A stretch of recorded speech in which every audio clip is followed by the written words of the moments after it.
Troglodyte. All right, so welcome into another edition of the Computer America Show. Today we have Nathan Evans from Popzara Magazine. We have a lot of great stories to talk about, including new releases from Apple and from Microsoft. Didn't see Microsoft one coming, but it's here anyways. And also we're going to talk more about Tesla, Amazon. We're going to talk about the FCC and the rules. And we're going to put Nathan Evans on mute for a second. There we go. All right, and and we're just gonna have a fun time with it. So, sit back and relax as we have a whole hour of Computer America coming your way. Here we go. In a matter of seconds. Your show will go live in 5 seconds. 4, 3, 2, 1. Broadcasting live, it's America's longest-running national radio talk show on computers, Computer America, hosted by national columnist Craig Crossman. Look for Craig's weekly column in your favorite newspaper. This show is being beamed nationwide at ComputerAmerica.com. Keep it here for technology news, computer products, guest interviews, and your phone calls. You're listening to Computer America. Computers run the world, and we run computers.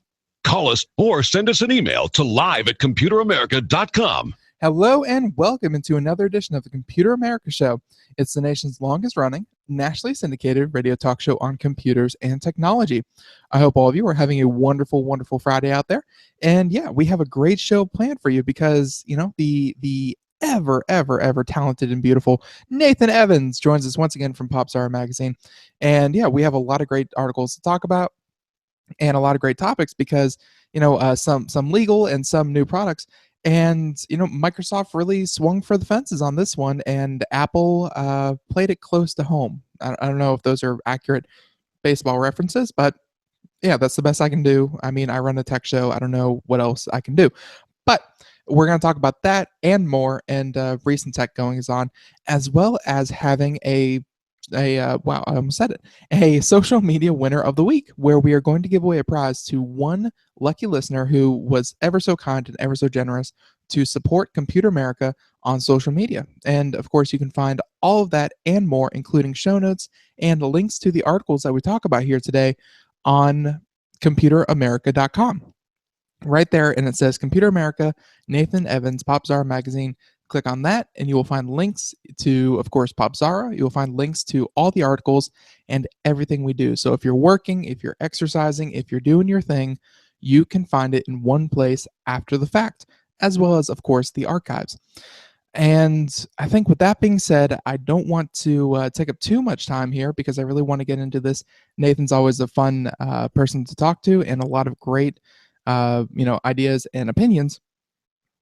So with that being said, once again, Popzara Magazine, everything you need for pop culture, everything you need for latest tech releases, everything you need for game reviews, movie reviews, anything and everything that is pop culture, you can find over at Popzara, written by many, many great contributors, and of course, all curated by the man himself, Nathan Evans. So welcome onto the show once again, Nathan. Hey, Ben, welcome. You know what? You were misleading your listeners because you talked about a social media winner of the week. Not true. You see, Twitter just announced they're getting rid of Vine. So in a way, we're all social media winners this week. Oh, very true. Very true. But that's one of the topics that we're going to talk about. And like I said, I think we're going to leave it up to you. But the people, something to look forward to. We're going to talk, of course, about Vine and the shutting down of. Very interesting.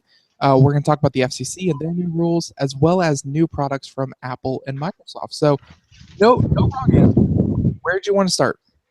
Well, like I said, we talked about, I kind of hinted with joyful glee, by the way, that Vine will be shutting down. Vine, of course, is the 6-second video spamathon owned by Twitter.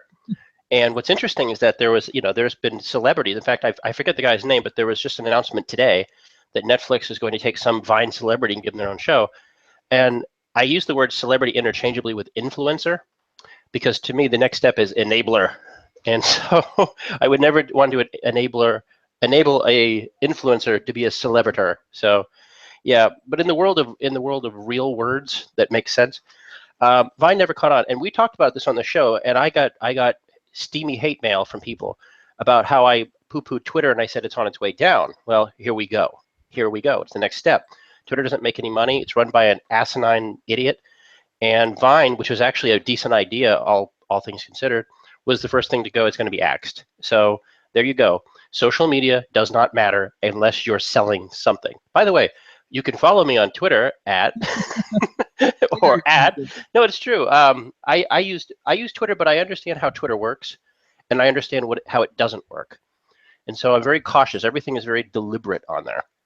But the day that my favorite Twitter account, which was by the great Stephen Fry, when he announced he was quitting Twitter, I almost wanted to quit myself. But like everything else on Twitter, he was lying, and he's still on there. So am I.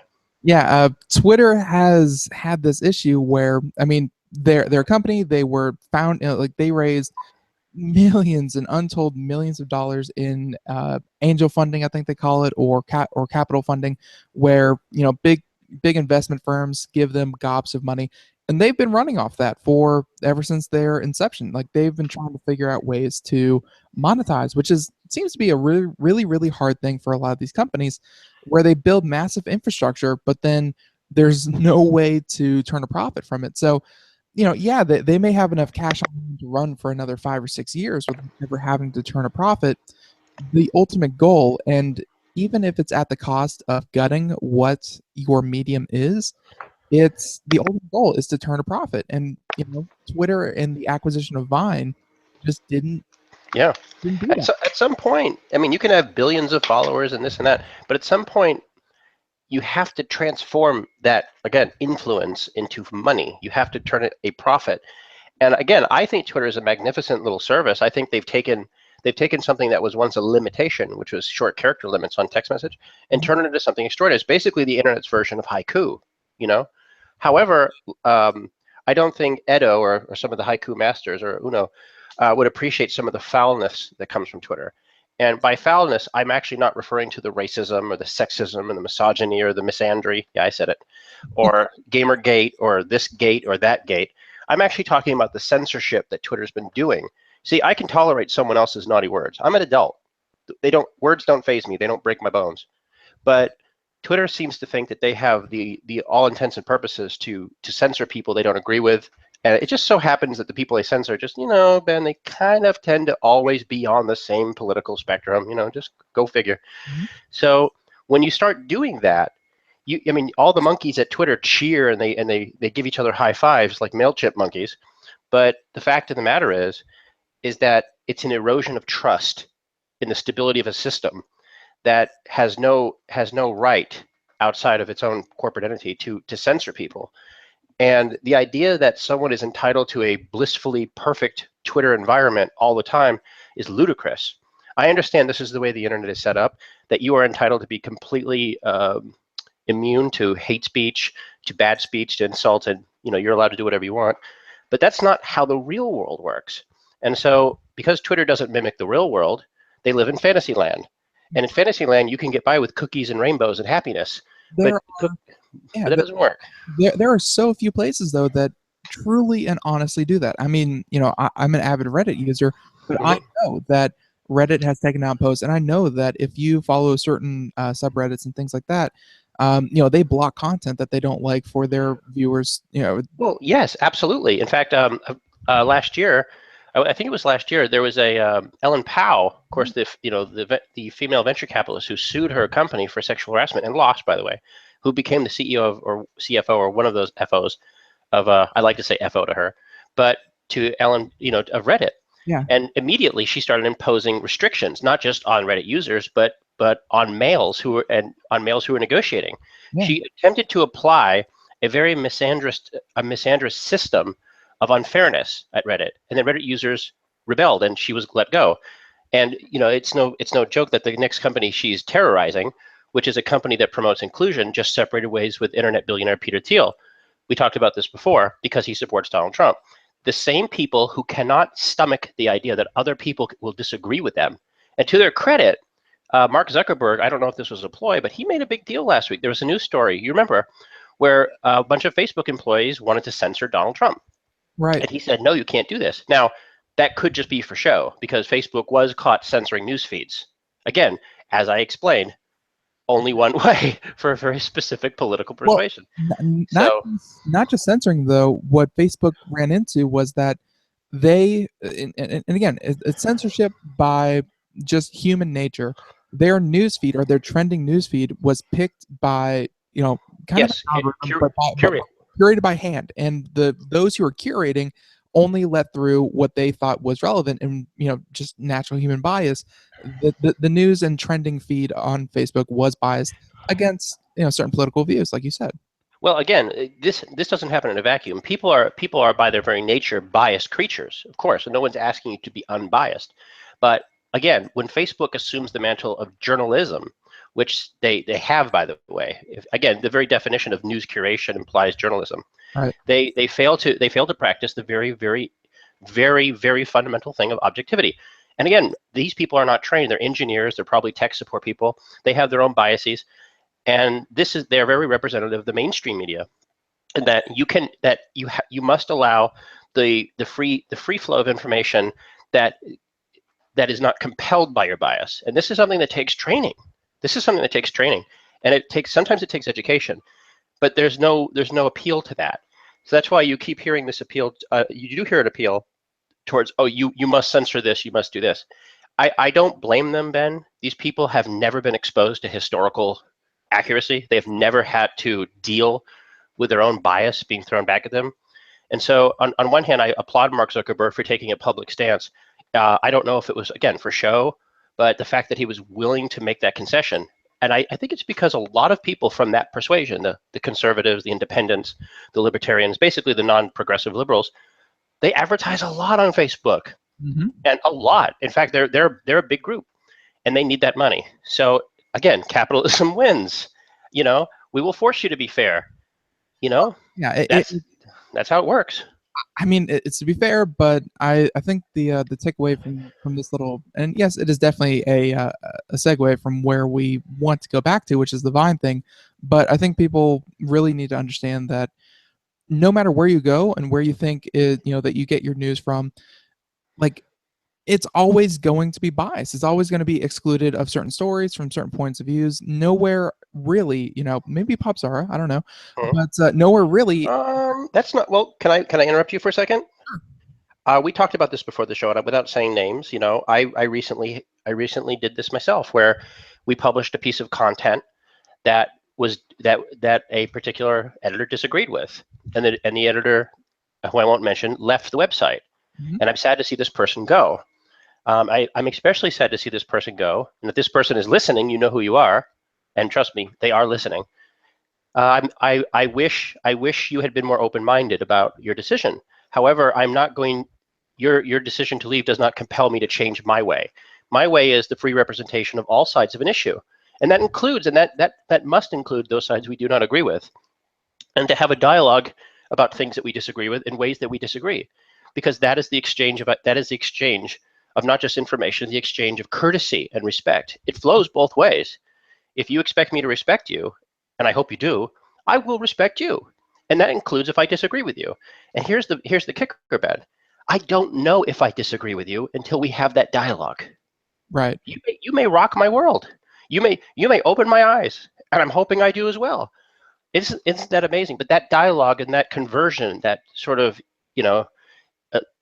elegiac, catharsis cannot happen until we have that dialogue. I feel like those that curate, a massive audience, and those who, really have, a voice that reaches, the kind of very distinct groups that I think we're, roundaboutly talking about, they get that audience because they say things that they agree with so often, and by doing that, they obviously exclude, data or points of view or what have you. I mean, it's very, very easy to fall into, wow, this person is saying everything I'm thinking, therefore they must be right. And that's not, and again, it's very easy to find your corner of the internet where everyone agrees with you. It's very absolutely. Yes, very prescient, by the way. Basically it's the idea of gated communities. I'm going to move in with people that I agree with. I call it a gated community. You could call it segregation. I'm going to put in the way, I've talked about this before, but have you seen the film Zootopia? Disney's Zootopia? No, I've heard good things though. It's a good thing, and it's on Netflix. I was actually surprised. Very good movie. Made $1 billion. The movie is total segregation, and it's in some way a subtle jab at racism and and non-diversity. The little rabbit is prejudiced. She can't become a cop because she's too small and fluffy and cute. And as she's traveling through Zootopia in the beginning, you'll notice she's going through these neighborhoods, right? And all the neighborhoods are completely segregated. The mice live with mice. The giraffes lives with giraffes. The deer run with deer. It's complete segregation, and that's how Disney promotes harmony.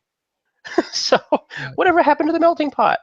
But reality is, though, I just want to conclude this because we could talk about this all day. This is a lesson. This was an offshoot from Vine. So after this, we're yes, absolutely. But I will say this: it doesn't cost you anything to listen. It doesn't cost you anything to listen with open ears. However, understand that for some people, it may cost you friendships, colleagues, whatever. That's okay. That's what bravery is. That's what bravery is and courage. And it's hard. And if it was easy, Ben, we would not be having this conversation. I've heard this argument before, but the last time I heard it, we lost a 3.5 millimeter headphone jack on our phone. So before we let us segue into not losing things. Let's segue into Apple because the 3.5 millimeter headphone jack remains. Well, just before we do that, I definitely want to finish up with Vine saying that Vine will be discontinued over the coming months. It's not an off switch that will be off today, but over the coming months. They're taking it off life support slowly. Right. Yeah, and also the Vines that you've created up until then, if you happen to be a content creator or you have Vines that you want to keep, those are not going away. Those will be stored on their servers.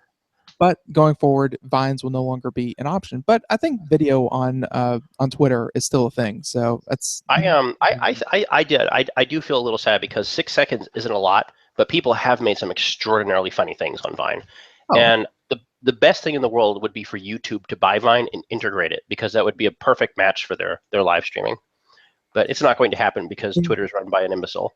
If they could integrate it with their ad system, because I've seen ads that are 6 seconds long, and those are so much better than the 30-second. Absolutely. Yeah, I was going to say that too. If they're going to push YouTube Red, then at least entertain me and not those fluffy ads that frankly make me sick. YouTube ads are horrendous. Have you seen them? No offense, YouTube, but no. They're very in your face. But okay, with that being said, Vine going off live support, like you said, let's move over to Apple because this just happened yesterday. Yesterday, we're recording this so that it seems like this happened in the future. Yeah, in the days of future past. Yeah, but anyways, whenever it happened, Mac they have refreshed their MacBook Pro, right? They've refreshed a few things, and they did not refresh some other things, and this is pretty indicative of the new Apple. As someone who owns Mac hardware that is mobile and stationary, I'm happy to see the mobile part got a huge upgrade, and I'm sad to see the stationary thing was once again this neglected child, basically Jan from the Brady Bunch. So anyway, the new MacBook Pro. Let's be honest. Let's hit the check boxes. Slimmer, faster, better. Got it? Good. What's new about it? Interesting you said that. Well, you didn't say that, but interesting if you did. It basically, inside the new MacBook Pros, or should I say the expensive models, is a new feature that we have that Apple themselves leaked out. Yeah, right. It is called the Touch Bar, and frankly, Apple has decided to get rid of another staple. Let's count down: floppy disks, USB drive, USB slots, 3.5 millimeter jack, and now they got rid of the function keys. Yeah, got rid of those function. My good lordy lord, they got rid of the function keys, but they replaced them. They replaced them with, depending on who you ask, an OLED bar, or as Apple calls it, a Retina display bar. Basically, it's a touchscreen OLED pad that does whatever you want to do. It's basically a row of apps that function as control, or they function as volume up, volume down, play this, boot up this, hotkey this, swap key out. Basically macro keys that you can customize via the operating system. Frankly, I think it looks really nice. It looks like an innovation whose time has come. I do use the function keys. I use them for print screen, for everything. I don't control my volume up and down because I'm not a Neanderthal. But apart from that, yeah, see, I said it right. Apart from that, I think it's innovation whose time has come. And the rumors are swirling that Apple may be purchasing an e-ink company to further innovate on the keyboard spectrum to allow for completely swappable keys. And that would be yeah. You heard that? Yeah. Yeah, I've heard that their acquisition of an e-ink company, I don't think they made one yet, but they were looking into a particular one where the keyboard, like your keyboard would change actively with your application. So, obviously the full QWERTY keyboard makes sense in a Word application kind of setting, but maybe for but maybe for like photo editing or music editing or what have you, QWERTY isn't as necessary as hotkeys are. So, And that's funny because QWERTY keyboard has been scientifically proven to be the least effective keyboard out there. You've heard about the Dvorak keyboard and all this, right? I have many times. Yeah, and you know what? Try using one of those things. You can't do it. We're broken. We're QWERTY all the way. And so I will say one more thing, though, that Apple has now introduced the butterfly keystrokes to the new MacBook Pros. Now, this is going to be more controversial than you think, because they introduced these keystrokes on the 2015 MacBook, the itty bitty one that was famous for getting rid of all the ports. Mm-hmm. When you read reviews of that MacBook, you'll see that the keyboard is the least impressive thing about it, that they change things, and people who write for a living, which is pretty much everyone in tech journalism who use Macs, don't like the keyboard as much as the MacBook. Now, I have a 2014 MacBook Pro. It is the best keyboard ever developed by mankind for keyboards. It really is. If you've never used one, you're missing out. But I have spent some time with a MacBook, and it's true. The keyboard is not as comfortable. It's just not. Now, again, it could be one of those things you need to be broken out of. But again, with the new MacBook Pros, that's what you're going to get. You're going to get the new style. So we'll see how it goes. Yeah, the MacBook Pro is obviously something that was changed. It was updated, what have you. The Touch Bar, I think, was like the big one that everyone kind of globbed onto, because you said this before we actually started. Both Microsoft and Apple were pretty lackluster. So you said you actually compared them. You actually, in political terms, at one went for, as a Street Fighter would say, go for broke, whereas Apple sort of kept their pulled their punches. Right. And so that's a sports metaphor too, by the way. But Microsoft was the more interesting of the two, because here's the thing: Microsoft is we've talked about this, Ben, behind the scenes. Microsoft is trying to emulate a lot of Apple things, and that's not a bad thing, because they're a good company that has the potential to do some innovative stuff. Mm-hmm. And what we saw the other day, whenever you listen to this, is that Microsoft went for broke. Now, like Apple, they didn't unveil a lot, and it was rather boring if you were poor. If you're a poor person, you're not invited to this party. But if you're super rich, come on board. And so what they did is they basically pumped the Surface Book laptop up to insane levels. It is now a magnificent Ultrabook. It was good before. It's really good now. And it's supposed to have the best battery life of any laptop, up to 16 hours. Mm-hmm. But to pay for that pleasure, you have to spend a lot of money, $3,000 to start. You're talking about the Surface Studio, right? No, I am talking about the Surface Book. Is it 2,000? It's 2,000 or 3,000? What's 1,000? What's 1,000? Wait, the Surface Book? The new Surface Book with the expanded battery with the new power is extremely expensive. It is a price bump. Yeah, I did not even hear anything about. Oh no, yeah, it's a spec upgrade. It's kind of like the MacBook without a keyboard. It's if you like the Surface Book, and it's basically, if you want a MacBook but you like Windows and you don't want to pay Apple, you get a Surface Book. It's basically the same thing, with the exception of that weird hinge that sort of wobbles in the wind. But I think what you were referring to is Microsoft's big innovation, which is basically their version of an iMac, otherwise called the Surface Studio. That's the only thing I heard about from Microsoft. The Surface Book did not make any impression, but Surface Studio. I liked it again, but the price turned me off. Right. I've always wondered why. And Microsoft, if you're listening, and we all know you do, why on earth would you offer a competing product to steal people away that costs the same? I've never understood this. I understand price appeal. I understand you don't want to diminish yourself in stature, but if I'm buying a PC, I want it to cost less than a Mac. That's why I'm buying a PC. Well, then you can apply that same question to Google with their Pixel phone. I mean, if you're trying to lure people away from competitive phones, why are you the exact same price? If Google's successful with a Pixel phone, then we'll talk. But Google has a unparalleled level of failure in this market. And for those tech journalists who don't do their diligence, they'll realize that the Pixel phone is actually an HTC phone with Google branding on it, where once again they're basically mimicking what they did with the Nexus. So until Google actually spends all the money to design, create, publish, and make their own stuff, then we could have an apt comparison against the iPhone. But once again, Google has farmed out the hardware, put their logo on it, and basically everyone's saying, "Here's Google's phone again." following the Nexus, following the Motorola acquisition, following this, and so if Pixel's successful, that's fine. It's a great phone. I've seen it, touched it. It's a good phone. But the fact of the matter is, if you have an iPhone, there's nothing to steer you away. And if you're into Android, well, from what I hear, they don't explode. So Okay, no, but no, I completely got you off the topic of what I'm looking about, which is the Surface Studio. Surface, And yes, $3,000 to start. Now that's the thing. You can get a really nice iMac for about half that.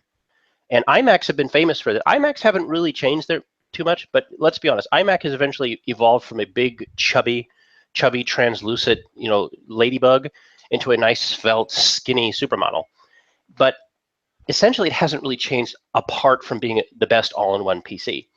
Now, I told you at the beginning of this that I do own stationary Mac hardware, and I own mobile. The stationary Mac hardware I use is a Mac Mini. It's a very good 2012 Mac Mini. I'm going to keep it because I can upgrade it. Whereas subsequent Mac Minis, you can't. Same with kind of an iMac. You're kind of stuck with it.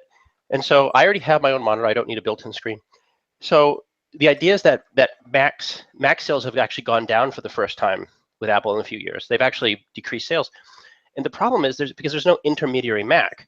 And so whereas Microsoft has, you have billions of choices, you can build your own PC. Mm-hmm. So this is interesting. This is Microsoft's first desktop computer. Did you know that? It's their first ever. Yeah. And so the idea is that they're trying to go after the iMac crowd. It is an amazing piece of technology. It either looks gorgeous or it looks ugly. I think it's somewhere in between. I think it's a nice looking machine. It's got a huge 4K display, touchscreen, of course, because it's Windows. That basically functions as a digitizer. And for all of you guys who do artificial manga or hentai out there, that means you can draw on the damn thing, like a Wacom digitizer. Right. And apparently it's supposed to be very accurate, although I have heard rumors that it's not quite as accurate as competing Wacom products. Wacom does offer a display that costs roughly $3,000, and but that has better points of pressure on it, whereas I don't believe the Surface Studio offers quite the pressure sense. That might be a deal killer for somebody.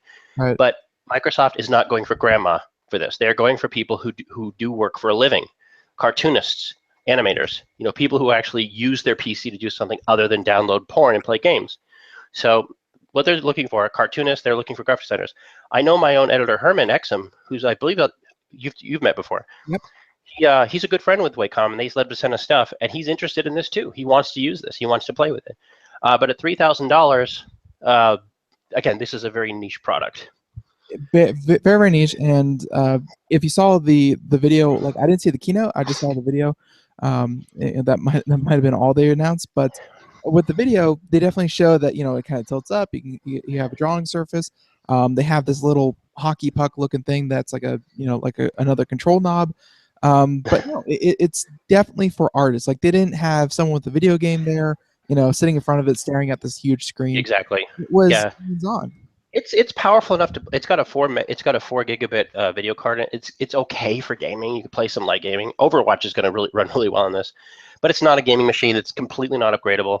This is the future of PC, and we talked about this. Microsoft is moving towards this, unified system the way Apple's been going towards a long time. I really wish, and I think this is going to happen. You can mark my words. I believe eventually this design will eventually trickle down into a consumer-friendly product. Because what Microsoft could do eventually, and I hypothesize, is they'll basically take whatever the Microsoft Surface tablets are, or maybe even the Surface Book, and transmogrify those parts, like scoop the innards out into the base of this thing. And I think that would be a consumer-friendly point. I could easily see someone paying $1,400 for this, maybe $1,299, but at $3,000, again, this is beyond impulse buy. This is targeted for one group and one group only, people who love their Macs. Yeah, so, it's going to be a hard sell, but I think with Apple coming out with their, I don't say lackluster, but it was showing. Competently quaint. As innovative as I think the OLED bar is, the touch bar. Hi, sorry. Go ahead. Wow, the voice of God. So, or Jehovah, or Mac, or whoever you are. But no, the truth of the matter is that I think there's going to be some interesting parallels between Microsoft and Apple. I think there's a race for a market that's dwindling. And I'm going to talk about this on Popzara this week because we're going to be reviewing a new Kobo e-reader called the RO1. Mhm. It's an 8-inch, basically it's an 8-inch e-reader, huge. Most e-readers are 6. And with that, and Amazon also brought out something called the Kindle Oasis, a $300 e-reader, Ben. $300 to read text. Still outside the market, yeah. Yeah, it's an acknowledgement the market is now niche, right? And therefore, when you don't have to advertise or market to grandma with crap, you can spend the money and the time to make a marquee product. And therefore, the person like myself who wants an e-reader that kicks butt can get the best one instead of crumbs. Yeah, it's again, this further diverging of product lines, and just realize that, hey, maybe if you design something for the audience you're trying to capture, maybe they'll be more likely to pay the higher price tag than something that has mass appeal and trying to apply to everyone. So Yes. We'll be back with more here on Computer America and Nathan Evans right after this. Hi, this is Craig Crossman, host of the Computer America Show. You have important meetings to schedule. Your company's getting ready for its IPO, and you're in charge of the PTA fundraiser this month. So how do you coordinate everyone to be available at the same time? Are you still using emails, phone calls, even text messages to schedule meetings with a group of people? How's that working out for you? Not so great, huh? It's a fact that every day, millions of people suffer from scheduling headaches. Well, with Doodle, scheduling meetings with a group of people is quick and easy. With Doodle, you can easily propose available times to each member. Each one checks off the times that they're available, and then you simply pick the time that works best for the group, all in an easy-to-read display that integrates with your existing calendar. Nothing could be more simple. Give Doodle a try for free, and like millions of Doodle users, you'll truly see how easy it is to find the perfect date and time for all your meetings. That's www.doodle.com. Looking for a best friend? Brother Wolf Animal Rescue has your best friend waiting just for you. The mission of Brother Wolf Animal Rescue is to help build a sustainable, no-kill community where no dogs or cats are ever killed for population control, where true euthanasia is reserved only for animals who are irremediably suffering, or for animals who are truly a threat to society and with no hope of rehabilitation. Brother Wolf staff and volunteers go door to door, neighborhood by neighborhood, to educate citizens about local resources available for at-risk pets and to help their families connect with those resources. Brother Wolf's community-based approach to no-kill helps keep family pets healthy, happy, and in their homes and out of the local shelter system in the first place. For more information or to make a tax-deductible donation to this wonderful 501c3 organization, visit their website at www.bwar.org. Help to realize Brother Wolf's vision when no animal is euthanized for lack of a home. Who's a good boy?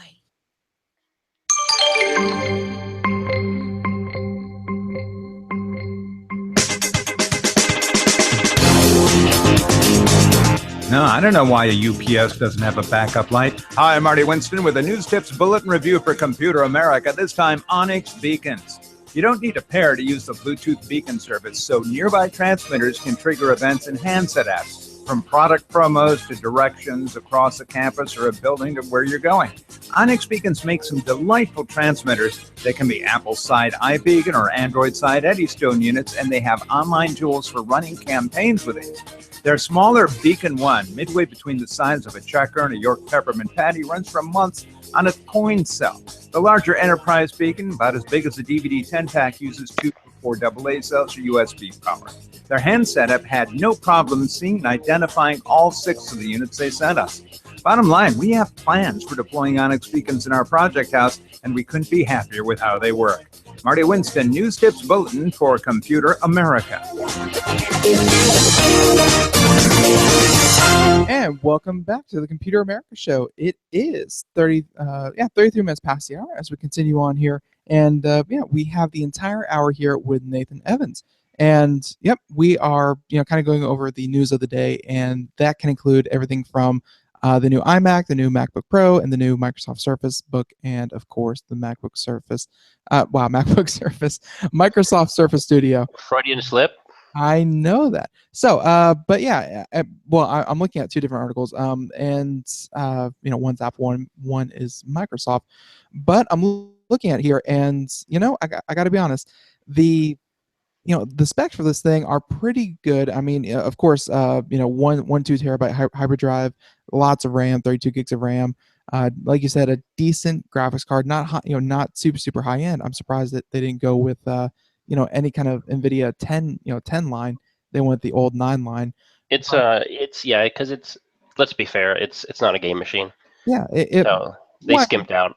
Yeah, but I mean, graphics cards are still good for photo editing, video editing. But hey, it is what it is on their end. The only other thing I want to bring up is what you think about these strange peripherals that I think the Surface Dial is going to be the first of many, many, many different ones. Because we saw with the Mac, it was that the Mac touch bar. There we go. Just weird user interfaces that are going to be possible thanks to little touchscreen LED screens.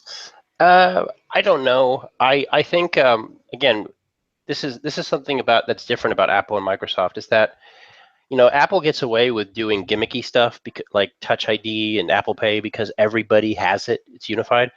Microsoft doesn't have that feature for the most part, and so when to invent a new technology out of the box, literally. And it's going to really depend on how widely adopted it is. And again, with a $3,000 desktop, it's not going to be widely adopted. By the way, really quick, just to segue, I did find the information about the Surface Book upgrade that we talked about for a second. Right. And I was a little right and a little wrong.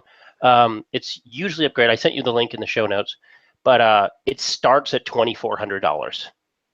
$2,400. Yeah, and it goes up to $3,300. This is not again at the Microsoft show. If you're poor or you're looking for a nice budget Windows machine, please don't enter the building because you're not going to find it here. And this is the problem. These are extremely nice machines and they have some innovative stuff, but they're priced way outside the mainstream. And I don't know if Microsoft can do a later stage, butterfly metamorphosis into an Apple-like company. When again, with the Windows market is so competitive, we've seen this on Android machines, Android things. You can go to Walmart, you can buy a $20 Android phone. Yes, it runs Android and it does a lot of things. It is not the same as a Galaxy 7. So yeah, this is Microsoft. I mean, I love you, but I hate you. I want to buy one, but I can't afford it. I'm gonna take it college. It's going to be a definitely, and you keep saying the word niche, and there's no other word for it. When you price something that is outside of what people are used to paying for, and really, I think, are willing to pay for something like this. So, hopefully, this is a good move because obviously you got the trickle down technology that happens, and it's what is $3,000 today is in a year going to be $1,000. But of course, there's going to be another $3,000 product that you definitely want but can't afford. Now, with that being said, so do you know if both Apple and Microsoft kind of announced these now to get them out for the holidays, or is this just lineup? I guess you have to be a very good little boy or girl for these. But no, I think it has something to do with their quarterly earnings report, is that things have to be announced at a certain time to qualify for an earnings call. So what basically, like two very big announcements that happened last week and a half. Of course, this week we have the Apple and the Microsoft announcements, of course. A week or so ago, we had Nintendo announcing a new console, the Nintendo Switch. Mm-hmm. Whereas the Microsoft and Apple products were announced completely, you could buy one next month or next week. Right. Nintendo just did a pre-release announcement. Now, you think to yourself, the most lucrative time to announce a new game machine is right for the holidays, right? Mm-hmm. Nintendo's sitting this one out. They've announced a Switch for next year, March. We'll see if that happens. And they just announced yesterday they're going to announce even more details in January. You think to yourself, why after Christmas, right? You missed the boat. Again, it all has to do with the way stock, the way the earnings reports are gone, the way they can establish their own line. For example, if Nintendo were to bring out a system it didn't sell very well, their stock would go down. But if it didn't sell very well during the holiday season, I don't think they have that type of metal ready to launch a successful advertising campaign in such short notice. But did they trickle out news? Which, by the way, I was going to say, the Nintendo Switch is the first game console to be announced via Twitter. But sorry. Yeah. But going forward, though, again, a very lackluster sort of dull upgrade lineup for both of them, all things considered. But I will take dull and mundane over expectations and delusions of innovative grandeur.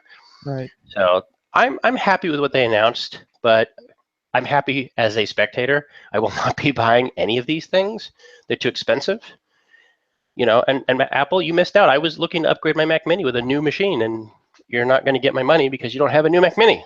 Yeah, So I gotta be honest. Craig is a sucker for Mac products and specifically the iMac. So sucker. yeah, I know. So he's I'm sure he's eyeballing the 27-inch iMac as we speak. But yeah, no, for yeah, I mean, even for me, the Microsoft one way out there, Apple just not what I'm looking for. So Yeah, I would say the only benefit real, and we talked about this before the show too, is that new products means old products go cheaper. definitely. So if you're looking to buy a 2015 product, well, they're probably going to be less expensive now. Yeah, I mean, things that were top of the line, a week ago are now second banana, and of course, price goes down accordingly. So, I will say one more thing. sure. Is that Apple has a very justified reputation of making stuff that works a long time, and the resale value on Apple stuff is better than any other company on this planet for anything. And so Microsoft has kind of trended that way with their Surface products, which are also very nice products, which have also enjoyed better than average resale value. So if you're looking to upgrade your 2014 or 2013 or earlier stuff, it might be a good time to think about the 2015 stuff. It's still really, really good. And like the price jumps between the two generations is so enormous, right? So enormous. Like that new MacBook Pro we talked about, that's expensive. Oh yeah. It's not cheap. It's really expensive. That you want that touch bar, you're going to pay for it. It's really expensive.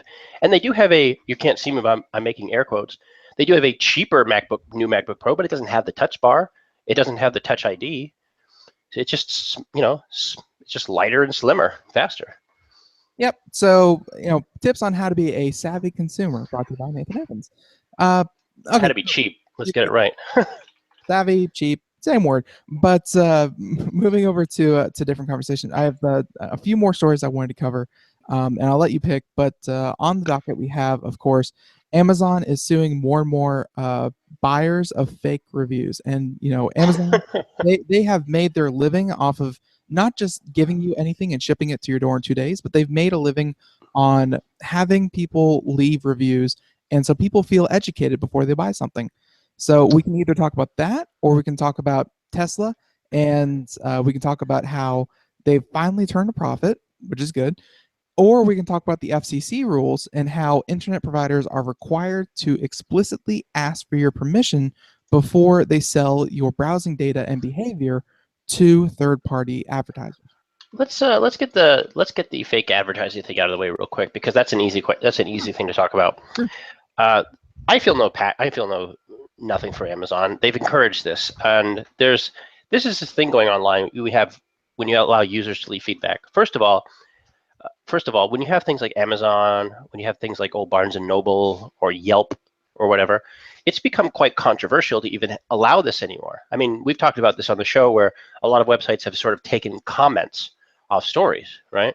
Mm-hmm. Well, in a way, reviews are comments. And if you read most Amazon reviews, I mean, I love Amazon reviews when they work by people who actually are familiar with the product. But you have just the people who are complaining, like my box was dented, it had a scratch, or something has nothing to do with the product. And so what happens though is that you also have what's called an Amazon bomb, where people will sort of organize an online flash mob to bomb someone's book or product they don't like, or retaliate. Heaven help you if you gave the Beyonce album a bad review. They'll come after you. So, but what I'm saying is that what's so damn difficult of only letting people who buy the product via Amazon to review? To me, the fact is they allow people to log in and leave reviews for anything they want. Well, of course that leaves itself open to manipulation, and they've known this for years, and they've been told about this for years. And it's not censorship to not leave a review if you haven't bought the product.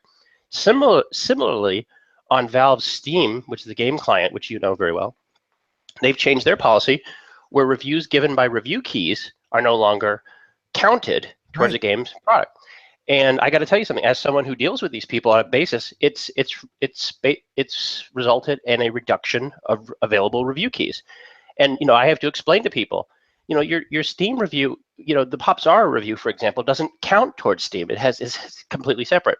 but it's in their livelihood. They're given a bunch of review keys, and they give it out hoping to get advertising via the thing. It was exploited. It was exploited. So yeah, and Yelp does this all the time. Yelp's been sued over this, by the way. Yelp's been sued unsuccessfully, I should add, where when you find out about the algorithm, the way they display user reviews, negative or positively, depending on how much you pay, was found to be not against the law. And again, I think it is. I think it should be. I've always maintained that typically speaking, unless you're getting paid for it, and let's be clear, Ben, a lot of these fake reviews are paid to do this. Mhm. So what type of person typically leaves a review online? A shallow, small-minded, hateful person. Happy people typically don't have time for that. But people who are wronged, or people who are passive-aggressive, or exercise schadenfreude, these are the people that go on and complain and, moan, and want to ruin your day because it gives them some little bit of power. So of course they're going to over-exaggerate everything. We talked about, I guess I could segue here real quick. I talked about the show Black Mirror with you, right? Right. On the new season on Netflix, there's an episode, very first episode, called Nosedive, and it imagines a world where everybody is rated for everything. And it's a great episode where, your entire social status and your credit rating, your ability to move within your job is graded on a scale. Yeah. So people have to resort to bribes and manipulation and being fake. That doesn't Well, sound like a fake world. That sounds like China. it's very scary, but it sounds like Uber on steroids. But what I'm saying though is that Amazon, you know what you're getting into. You neglected this. Don't allow a review from someone who didn't buy the product on your service. And I guarantee you, the number of reviews will go way down, but they will be better quality and they will be more accurate. But then you won't get the funny reviews, and those are some. Well, I mean, it is funny, but people's livelihood has been ruined by this. You know this, right? Oh, People's reviews have been bombed, and they don't think about this. That somebody, if you don't agree with someone's politics, like we talked about, if you don't agree with the way they look or the way they this or that or the way they express themselves, they can be attacked. And you see this happen in the real world where people arrange, again, flash mobs to rob convenience stores or beat people up. To me, that seems like the easiest crime in the world to solve. There's a phone record. But again, I believe that you should only be allowed to write a review for a product on a web page if you purchase that product. Well, it seems like Amazon is taking the hard way out in that they are, I don't know if they have someone curating all the comments and going, well, yeah. And I'm seeing some numbers here that they pointed to some sellers in particular. It's it's not your mom and pop operation, but it seems like places with 3,000 reviews, 600 reviews, what have you, and they're going through each of those reviews and saying this one's fake, this one's real, and they're up 54%, 52% of them are fake. So I guess Amazon sees open reviews and reviews kind of being a central part to purchasing on their website, because I know when I do Amazon and before I buy something, I definitely read the reviews. Of course, you have to be more savvy because there are fake ones out there, but it seems like they really want to keep that open, and they're going for the lawsuit way instead of using the system. I'll be honest with you. That also Amazon itself, like Yelp, leads itself to corruption, because Amazon has been slowly pushing everybody towards enabling Prime deals. If you've noticed something on Prime, I get free shipping. Yeah, but you pay more. That's the thing. A lot of companies that offer free shipping on Prime cost more than other products that don't. And so you have to pay more for the product, but you'll get quote unquote free shipping. And so what's happening is that it leads to a promotion of Prime products. And therefore, if a Prime product can be ideally placed within Amazon's ecosystem and prominently displayed to you and advertised to, then it's not in their benefit to give it low stars. You understand? Yeah. This is what Yelp does. What Yelp will do, they'll contact a business and say, look, you got lots of negative reviews. We can't take the negative reviews off, but we'll push them down the list. That's total exploitation. Basically, how is that different than strong arming from the mafia? And, it looks like, it's corrupt. But I feel like the thing with Yelp, and I read many an article on Yelp when that whole lawsuit broke out, was that they're completely within their right. They're a private entity. They essentially have all their users agree that they can do this when they sign up for the service, and it's kind of like Yelp's opinion. But when they became an industry standard, it feels like you shouldn't be able to do that. But if Well, you do know that a lot of businesses on Yelp don't sign up. They're put on there. Exactly. But You know. what I'm saying is that, like, even though they have the power to do that, it should have at least hurt their credibility with the outcome of that lawsuit, because the lawsuit said these people are not accountable to anyone. They're not accountable to their users. They're not accountable to the businesses that they review. They are in it for themselves to make money. And like that should hurt their credibility. But I think, after the settlement of that lawsuit, people just said, oh, okay, that's how that works. And then they still use Yelp for reviews. If I went into a bakery with a baseball bat and I smashed up the display case, right? And then I went back the next day and says, wow, looks like someone damaged your thing. You pay us protection. We'll try to keep that person away. That's what Yelp does. It basically has created a service that allows filthy trolls to go and troll you with negative reviews, which can, by the way, impact your placement on Google Maps. Oh, yeah. It can impact your ratings on Google. It can impact your business standing. It can. Like you said, you look at the reviews. And so, we'll minimize that for you. That's extortion. And if Yelp takes money, they should police those reviews. And like you see this all the time with politics. If someone says, oh, I don't like this bakery, I don't like this pizza place, you have people from all around the world leaving 1-star reviews. That's complete fraud. Absolute fraud. And you're talking about someone's livelihood. And another thing that happens is that because Yelp or Amazon provide information sometimes, people can be threatened. Businesses have shut down because of this. So yeah, I think the law needs to be updated to protect businesses that are innocent, or at least offer businesses the same protections they would in brick and mortar. Yeah. That's all I'm saying is that if I agree to sell my product on Amazon and Amazon takes a cut, that cut should entitle me to protection against fraudulent negative or positive reviews. But people pay for reviews. They pay for things. There's a whole contingent out there of people who will give you fake reviews. And that's fine. But it doesn't help the user. No, it never helps the user. The user gets hurt the most. Right. So, because then either they're missing out on a great experience again at that restaurant, or at the end of the day they are missing, or they are misled into buying an inferior product that was purchased to have good reviews. Yes. And Amazon, again, they're going for the suing. Hopefully they can do this. I know that Amazon was recently approached by Apple saying that that a lot of the cables that were being sold for, exceeding like an Apple cable, like a 3-foot or a 6-foot is like, $20-$30 for an Apple Lightning cable. And there were cheap ones for like $8. And Apple said, hey, take down all the ones that say, authentic or verified Apple product. And yeah, Amazon took off all the verified Apple products, quote unquote, that were, out there. So Amazon seems to really be trying to make sure that if you purchase something from Amazon, it's going to be authentic and it's going to be true ratings. So I will say one more thing. I like Amazon. I have Prime. I think they're a good service, but they do engage in some iffy procedures that I believe traipse right to the line of anti-competitive monopolistic behaviors. For example, this is a company that removed competitive devices because they said these competitive devices are competing against Amazon's product. Amazon is the biggest store in the world, correct? They're the biggest digital store. Therefore, they should be bound by the anti-competitive, anti-monopoly laws that every real company is bound by. If they're going to offer a free playground, they should not intentionally be allowed to remove the competitors because they're competing with Amazon's own products. Again, this is a fair market. The same thing happened with Microsoft back in the 90s. I don't know if you remember, we talked about it, where they basically favored Internet Explorer, where you could not remove Internet Explorer at the excision of Netflix Navigator. Right. They were sued by the government. Amazon seems to be exempt from this, and they do this a lot. And I wonder how much it has to do with absolute corruption within the current and the previous administration, that Amazon is sort of given favored nation status, whereas all you have to do is Google stories about these stories, and you'll see that Apple has been taken into account by the U.S. government over a dozen times. They've been sued successfully to engage in price fixing with books.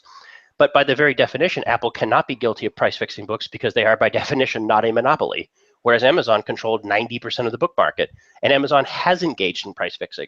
They've also forced companies to sell their books at certain products. Let me give you an example.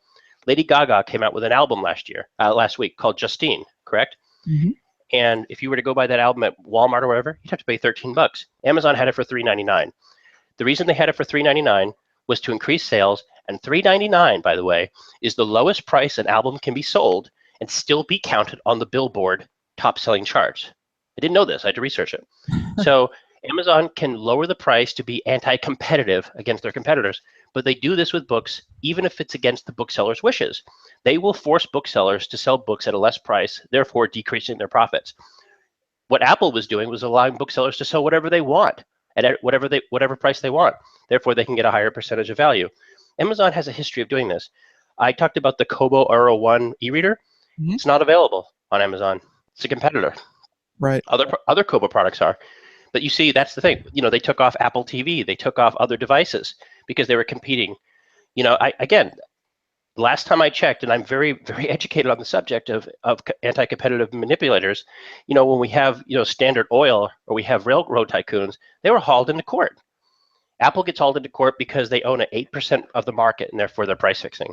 Yeah, it doesn't make any sense to me. So Amazon, if you're going to create this network to sell products, and by the way, the product is Amazon Prime, make no mistake. Oh yeah.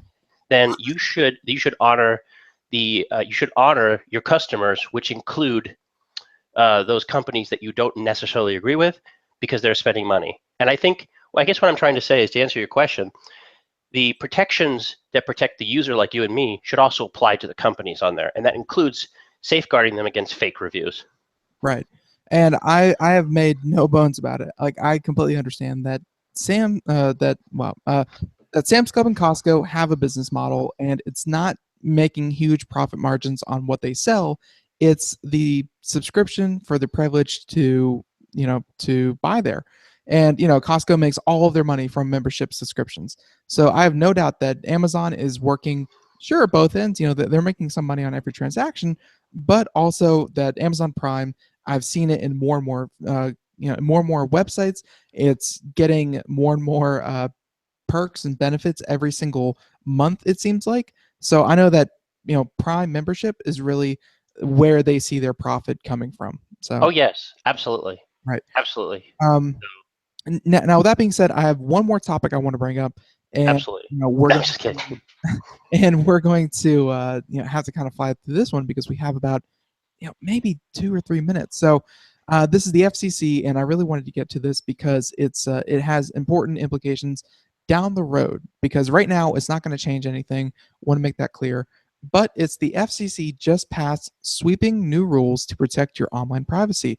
And again, just to be very concise about this, they're saying that Thursday, in a 3-2 vote by the Federal Communications Commission, they require internet providers such as Comcast and Verizon to obtain their customers' explicit consent before using or sharing that behavioral data with third parties, such as marketing firms.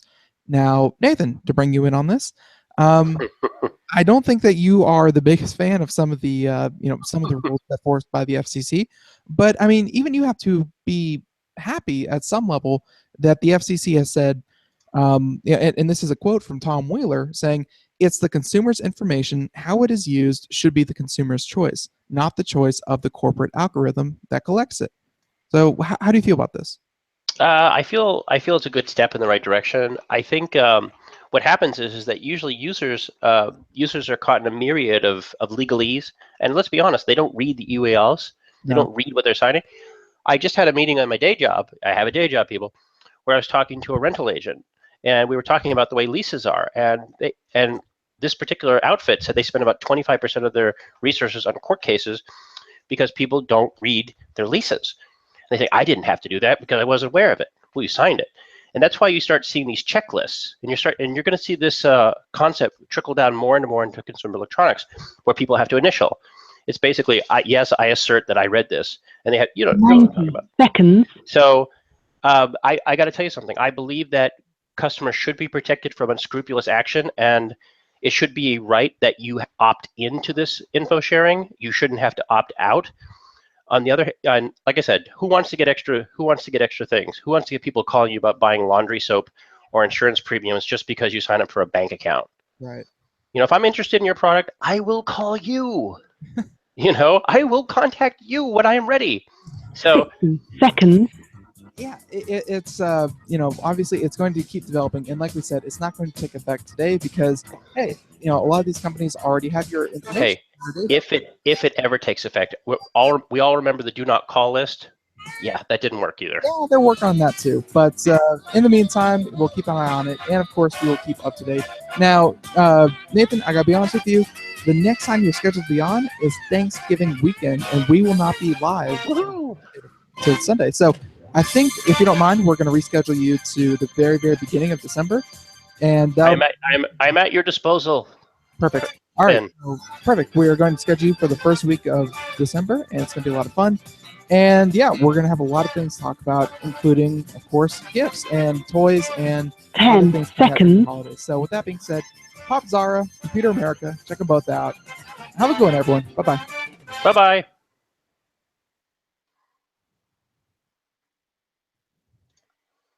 And we ended that. And for everyone out there still watching the video, thank you so much for tuning in. And yeah, like I said, we'll be back here Monday, bright and early, 4 p.m. to 5 p.m. So have a good one, everyone. Bye-bye.